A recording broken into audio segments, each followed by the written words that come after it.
Ruthless Compassion is a podcast that shows you how to become fiercely kind. I'm the host, Dr. Marcia Sirota, and in each episode, I get into it with experts and regular folks about the things that get in the way of what we want.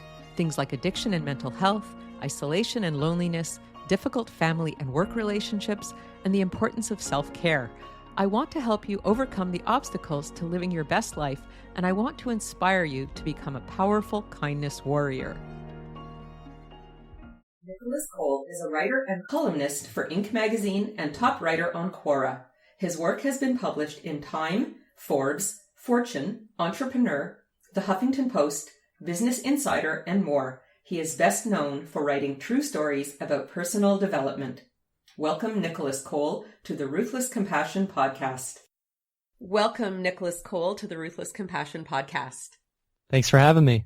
It's a pleasure. So I always like to ask my guests, what are they doing with their lives right now, and how did they get there? a big question, right? So I actually just left the 9-to-5 world. I was working at an ad agency for about 4 years to launch my first company called Digital Press. And so what we do, it's a ghostwriting agency. So it's built off of primarily, a skill set of mine. I've been ghostwriting for entrepreneurs and executives for a while now, and I've noticed that there's a huge demand for it, right? Because the smartest people in the world, the people that really know their stuff and have been in their industry for 10, 20, 30 years, they don't have the time to sit down and write their thoughts or write down their insights. And a lot of them too, either they don't have the writing skills or they just simply don't want to write. So for me, as an individual, I've been doing this with a handful of people for a while, and I saw that, it means a lot to them, right? These are people that maybe they want to write a book one day, or they want to share what it is that they know because they feel like it would be helpful to other people. So I launched with a business partner of mine, his name's Drew Reggie, a company called Digital Press, and we ghostwrite specifically for entrepreneurs, executives, business owners, people that have learned a lot, know their industry really well, have a lot of insight to share, and they just need help writing it in a way that people want to read, because I'm a writer and I know how to do that. And how did you come to be a writer? I'm always interested. I'm a writer too. So what was your journey in getting to that point in your life? Yeah, so I went to school in Chicago here, Columbia College, Chicago, and I studied creative writing. And before that, I did a year and a half of the journalism school at University of Missouri. Is probably one of the top journalism schools in the country. And the story I always tell is I was sitting in a 500-person lecture, and my teacher was explaining my freshman year. This was like 2008. And he was explaining that blogging wasn't a real thing. It wasn't real journalism, and that it was never going to go anywhere. And at the time, I was a really big gamer, as a teenager. I was one of the highest ranked World of Warcraft players when I was 17. And I had this gaming blog, and I had about 10,000 people reading my blog every day.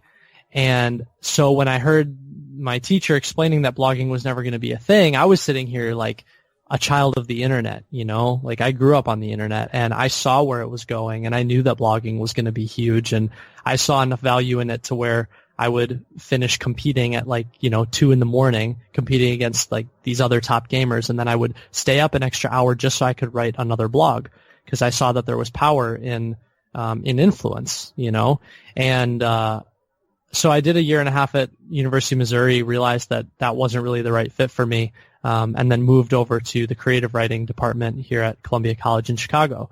And same kind of thing, like different issue, right? Was then I went over there, and I was in a department of primarily fiction teachers.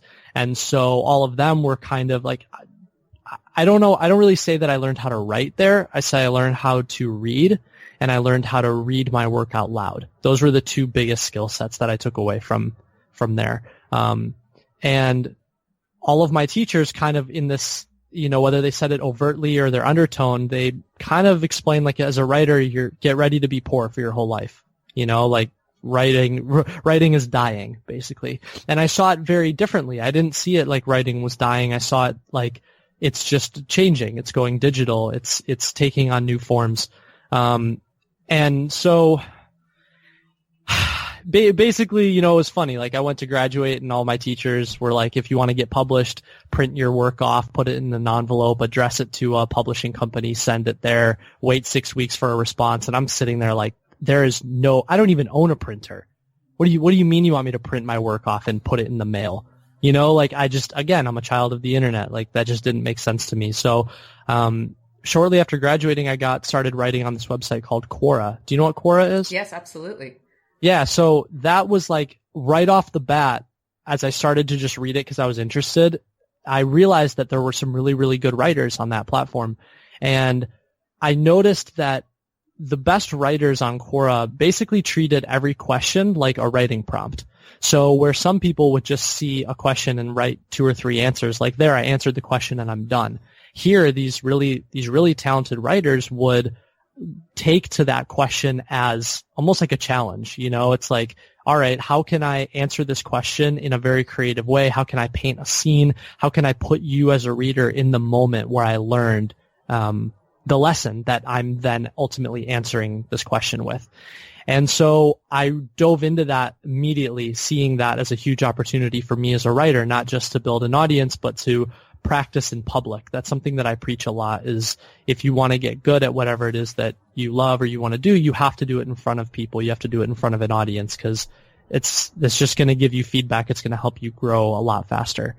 And I mean, Quora has been really good to me. That first 3 months of writing there, I had my first viral answer. It went front page of Reddit, had over 1 million views.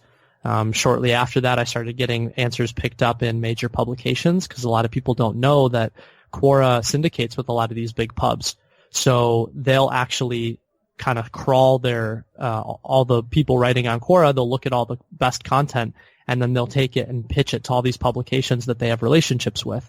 And so I started getting my answers, which I was writing like articles and stories, published in Time and Forbes and Inc. and Entrepreneur. And with Inc. especially, they were picking up so much of my stuff that then they eventually gave me a column.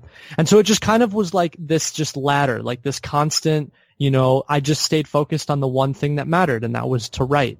I didn't really get distracted and worry about all the other tangential stuff. I was like, I want to be a writer and I'm going to write every day. And in writing every day, I just kind of kept climbing up the ladder. And 3 years later now, I've been a top writer on Quora for 3 years. I have over 20 million views.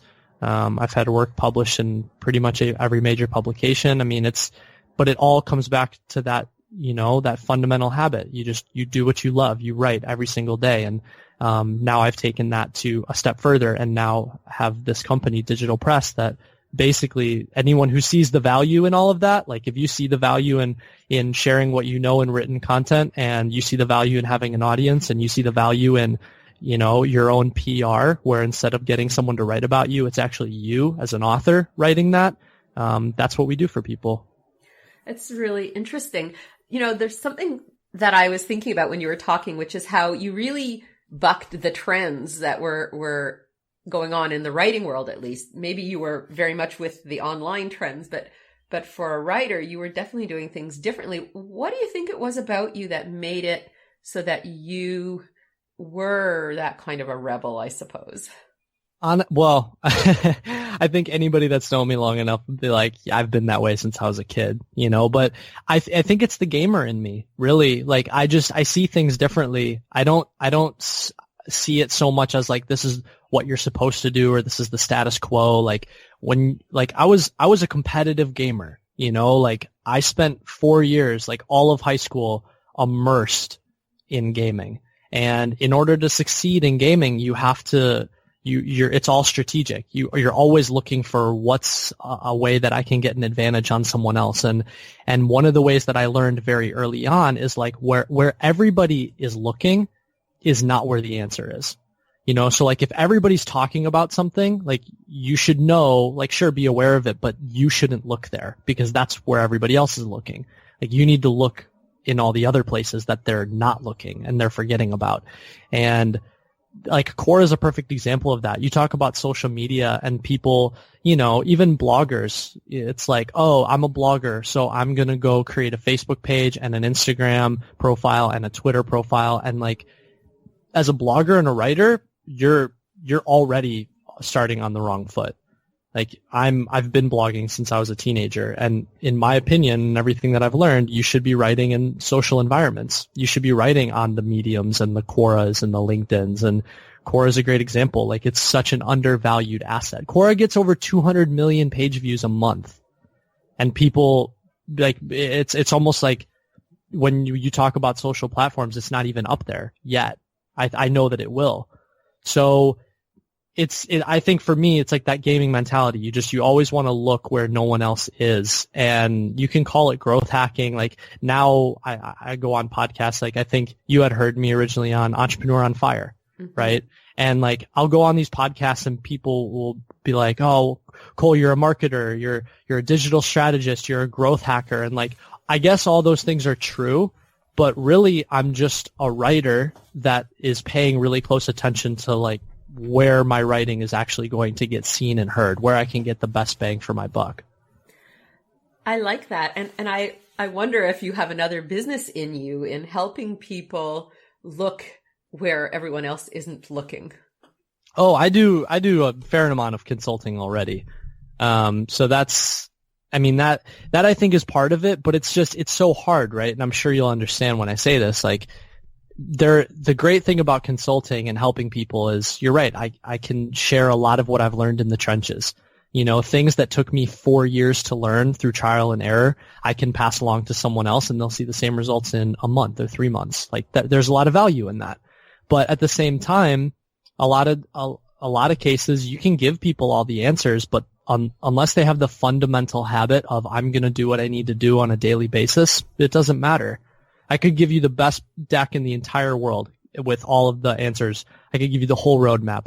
I could tell you exactly what you need to do. But if you don't have that, you know, it's my success is nothing more than I sat myself down and I wrote every day.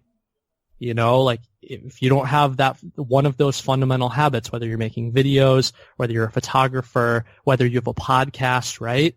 Like, if you don't have that fundamental habit, you're not going to see the results that you want to see. You know, I've been writing about helicopter parenting and the millennial generation and how these overprotective parents are raising children who aren't able to function in their work life because they've had everything handed to them on a platter and they don't know how to apply themselves. So it's very heartening to hear someone, a young person, saying that they sit down and they work hard on a daily basis. Yeah, I'll say this for sure. I give my parents a lot of credit because, you know, this is a story that I'm pretty open about because I think it's one that needs to be talked about. I grew up in a very, very wealthy suburb, probably top 1% in the whole country, maybe even the whole world. And so you talk about privilege and you talk about all the stereotypes that come along with that. And then you talk about being a millennial and how millennials are like impatient and, you know, overly privileged and we want everything tomorrow. And first of all, like, you know, you can draw sweeping generalizations about any generation, and if they're sweeping enough, you'll be correct. But I give my parents a lot of credit because all growing up, even though they did give me a lot of opportunities, anything that I wanted, it was on me. You know, like, if I wanted to go make this my life, like, it was on me, you know, and I think that it just forced me to treat things differently. Like gaming, like, I was one of the top gamers in the entire world as a teenager, and my parents were like, "That's great. Go upstairs and do your homework."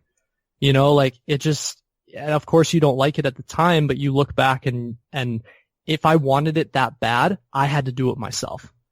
And so, even though it caused conflict, or even though it might have been difficult at the time, I think that those early situations and circumstances really instilled in me this whole, like, if you really care about it, you're going to do it, and you're going to do it no matter what. And it doesn't matter who's standing in front of you.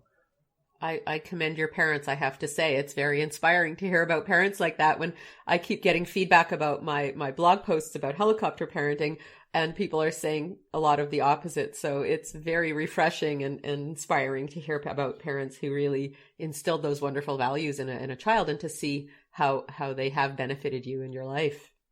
Well, and from one internet writer to another, you know, I mean, you could write anything on the internet and you'll get feedback all over the board. So this was a big, something too. It's interesting how many people now, whether they're friends that want to start writing or when working with a brand or a client, and if they get a piece of negative feedback on the internet, and they like, a lot of people don't know how to handle that, right? Because the internet is still really new. Like, you compare it to everything else that we have, and it's still very new in a lot of ways. And I grew up on it. Like, I spent more time on the internet as an adolescent than I did outside. Pro con to that. But like, one of the biggest things that I took away was when I started blogging as a 17-year-old, I mean, the feedback, like, gamers are ruthless, like ruthless. So I would write blogs being like, hey, here are my thoughts on the game. And people would respond back with the worst things you've ever read in your entire life. But for me, like, that's what I was used to. And I knew that community, and I was like, all right, whatever. Like, I'm still going to write. I'm still going to do what I do. And that's changed. I think that gave me really tough skin early on, because now I'll write something for Inc. magazine. It'll get tweeted out to 2 million people. And someone will tweet me back being like, this article was garbage. I didn't like it. And one of my friends will see it and be like, doesn't that bother you? And I'd be like, no, it doesn't bother me at all. Like, that is nothing compared to the things that people used to say about my blogs.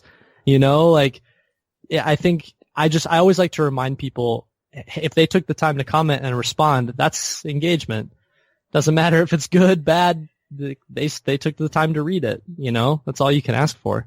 For sure. What do they say? Even bad publicity is good publicity? Yeah. I mean, that's why I get so fired up when someone reads my whole article. They took the time to read my article, and then they're like, I disagree with you. That was horrible. And I'm like, it doesn't matter. I got a page view. Mm-hmm.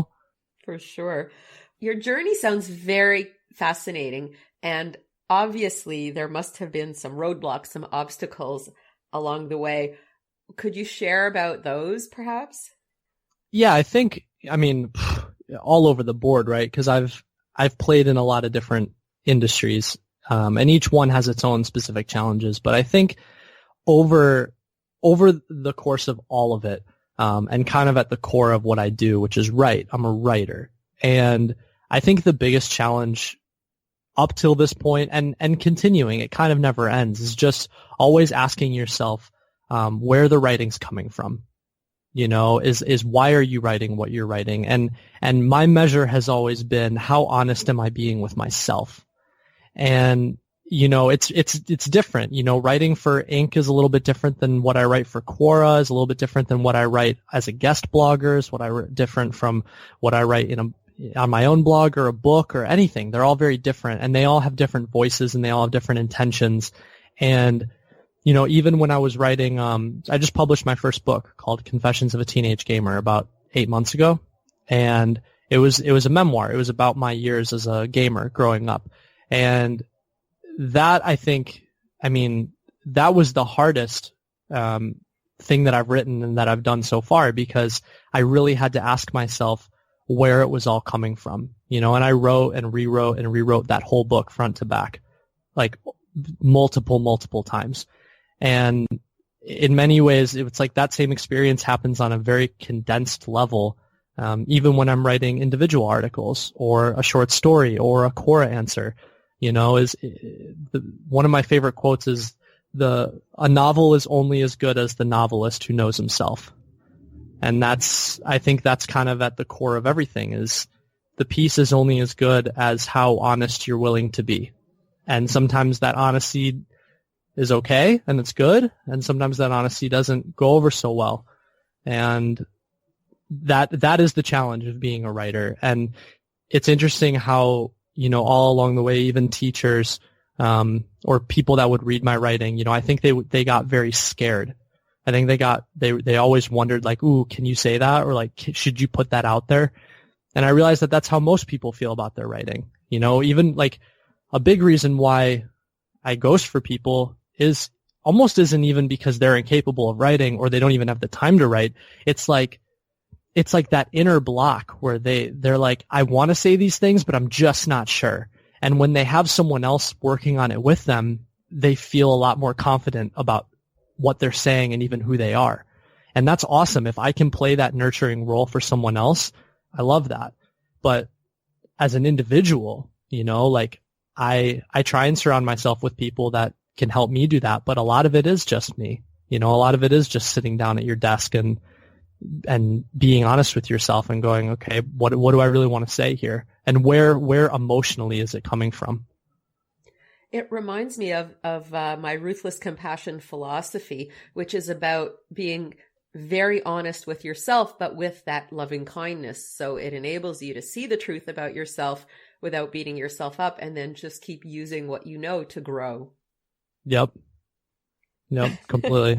No, I mean, but that's really it, right? Is like, you have to always keep one eye on who are you talking to, be aware of the audience, but you also have to keep one eye on yourself. And it's really easy to like float between those two, or like get lost between the two. Some people write solely for the audience, and you can tell. It's like, you're like, yeah, you're saying all the right things, but it lacks a heartbeat, it doesn't hit me in the same way. And then you've got people that are on the other side of the spectrum, and they're like, I'm going to rant. I'm just going to rant for however long I want to, and this is all me, and I have no awareness of the audience whatsoever.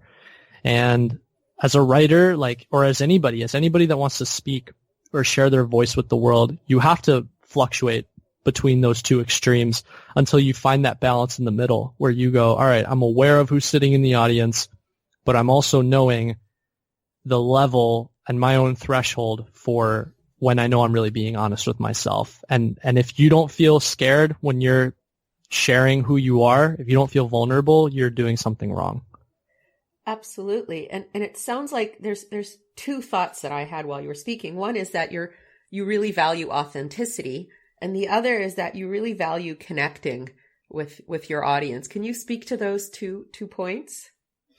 I think it goes back to, again, like me as a kid. I was a loner in high school. I didn't have a lot of friends, and the friends that I did have were on the internet.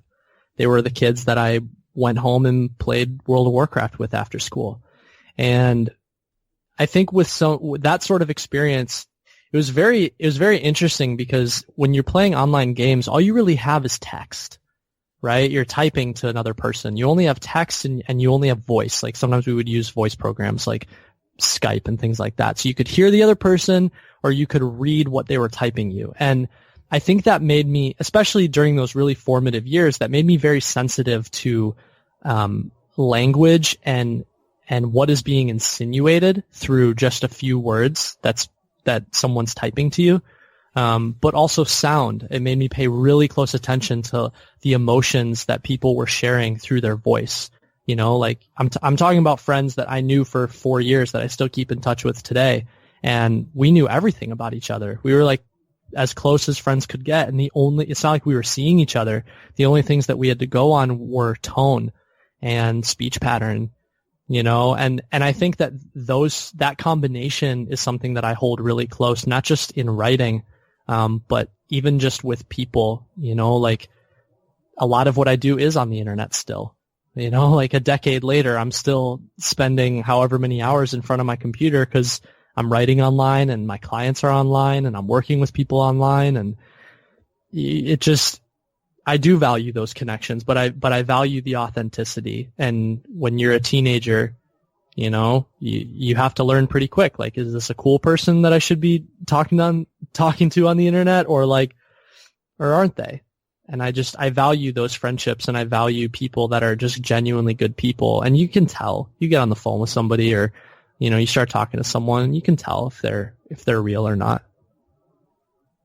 I'm speechless because I'm so impressed, for a young person to be speaking like that. It's really nice. And I know I keep saying for a young person, but I think that it's really a testament again to your parents for instilling these great values in you. And even though you spent all this time, typing on a keyboard, you have some pretty good emotional intelligence. Do you have a sense of where your emotional intelligence came from? First and foremost, again, my family, we're all very open and we're all very good at communicating, but also specifically with my years as a gamer, you have to remember, I spent 5 years working on a memoir about those years. I spent 5 years sitting down, like, quietly by myself at my desk, reflecting on moment after moment and really asking myself, like, what was that like? What was I feeling? What was the lesson that I took away? How did that impact me then and now? And when I say 5 years, I don't mean like I started it 5 years ago and then I procrastinated and didn't touch it for 4.5 years and then did it in 6 months. I mean, like, I spent hours on it every day for 5 years. So I think, yeah, like, upbringing, great. Like, maybe I have a good sense of emotional intelligence, cool. But I advocate more than anything just the value of work and practice. And all of these things, like, these weren't things that I knew at the time, and they weren't things that that randomly just popped into my brain. Like, I really sat there and I really worked to understand it and understand myself in it. I love that, because I totally believe in hard work. And I think that if you start something and you're not that good at it, if you keep at it, you can't help but get better. So I'm a huge advocate for applying oneself and persevering and not giving up. And I do a lot of screenwriting these days, and on one of the websites that I look at, they say that a successful screenwriter is the one who hasn't given up. Oh, I mean, yeah, writing's not an easy thing, painting's not an easy thing, music's not an easy thing, like, anything that you really, really pour your heart into, business even. Mm-hmm. Like, growing up, I grew up in a very musical family. Like, I played classical piano all growing up. Like, I was immersed in the arts, and I always sort of was averse to the whole idea, like, oh, well, business is just business, and then when I graduated college and I started my first job and I was, like, really on my own for the first time, like, you leave home and you're like, all right, like, now I got to figure it out and I got to pay my rent, and like, life is real now. And you start to realize that it really isn't one or the other, even if you love art and even if your calling is to express yourself, you still need to understand how to pay your bills. And so there's value in learning the business side. And then the more that I stepped into the business side and the more that I got interested in entrepreneurship, the more I realized that is an art in itself. Like, just like you can't become the best violinist in the world without pouring your absolute heart into it, you cannot become an even remotely successful entrepreneur without pouring your entire heart into it.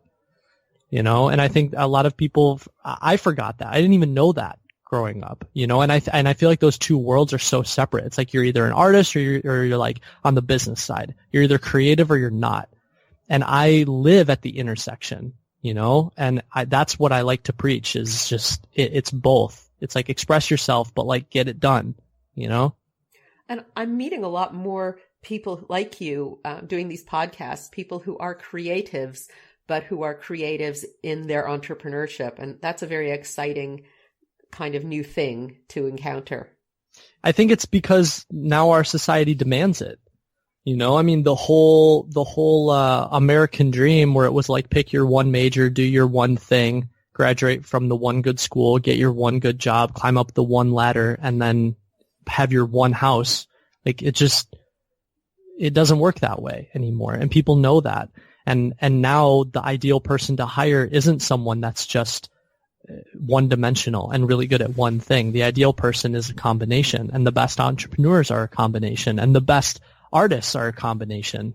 Like, that's just how technology has changed everything, because technology's opened up access, and with access is opportunity. And so now you have these kids and these people that are like, well, why do I only have to be one? I have the other side right in front of me. Like, why can't I be both? And that's, for me, that's how I always treated it. I've always done both. No, it makes a lot of sense.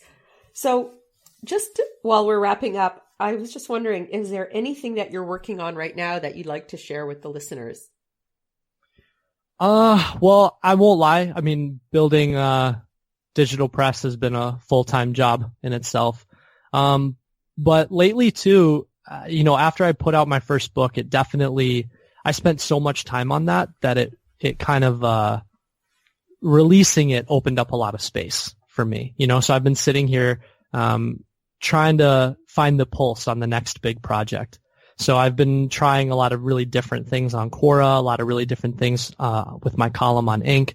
So I think too, just anybody that's interested, I would say check out those two platforms because that's where I really practice in public. Like my final pieces, like the books and the final products, like those are all products of the practice that I do in public. I practice on Quora and I practice on Inc. And I think it's cool that people would get to see that process and see how I try different things and what things work and which ones don't. And if anything, give them the confidence to take some leaps too. Don't be afraid to try new things. That's a great thought.